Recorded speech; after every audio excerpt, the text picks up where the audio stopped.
La fidélité de Dieu est l'appel à marcher dans la voie de David. La parole de Dieu donnée à Jéroboam, premier roi d'Israël du Nord.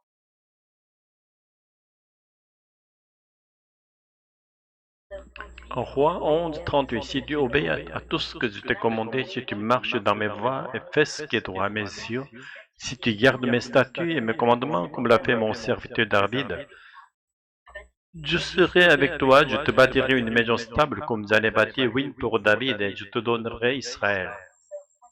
À cause de cela, j'humilierai la descendance de David, mais ce ne sera pas pour toujours. Le royaume uni de David ne durera que 12 générations et à la mort de son fils Salomon, il fut aussitôt divisé en Israël du Nord et Juda du Sud. La raison en était que Salomon permit au peuple de servir les idoles étrangères, celles des pays d'origine de ses concubines. En Roi 11, 33. C'est parce qu'ils m'ont abandonné, se sont prosternés devant Astarté, déesse sidonien, devant Chemosh, dieu de Moab, et devant Milcom, dieu des Ammonites. C'est parce qu'ils n'ont pas marché dans mes voies et n'ont pas fait ce qui est droit à mes yeux. Comme David, père de Salomon, ils n'ont pas observé mes statuts et mes lois. Dieu, pour montrer le destin final de l'idolâtrie, remit les 2 tribus à Jéroboam, frappant ainsi la dynastie de David. Mais à Jéroboam, il donna la même alliance qu'à David, lui promettant que s'il obéissait à Dieu, il établirait solidement Israël du Nord et assurerait à sa descendance la royauté. Pourtant, Israël du Nord pratiqua l'idolâtrie de façon encore plus grave. L'histoire biblique de l'Ancien Testament témoigne qu'aucun roi d'Israël du Nord ne fut un roi juste. En revanche, Dieu présente David comme le modèle de foi que tous les croix et tous les hommes doivent suivre.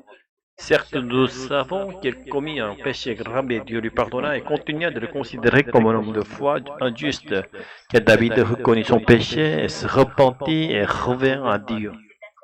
C'est à cause de cet unique homme David que la dynastie davidique peut se maintenir et que Jésus-Christ vint dans le monde comme descendant de David. Dieu accomplit l'histoire du salut à travers un seul homme.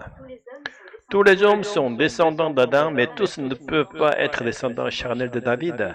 C'est pourquoi Dieu envoya Jésus-Christ pour ouvrir par la foi le chemin afin de devenir spirituellement un descendant de David, c'est-à-dire un juste par la foi. Ainsi, le salut appartient désormais à tous ceux qui croient en Jésus-Christ, non en raison de leur descendance davidique, mais parce qu'ils sont descendants d'Adam réconciliés avec Dieu par la foi.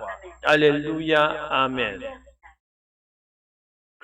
Seigneur Tout-Puissant, tu es fidèle à tes messages d'âge en âge. Comme tu as soutenu David et accompli ton plan de salut à travers lui, soutiens aussi notre foi.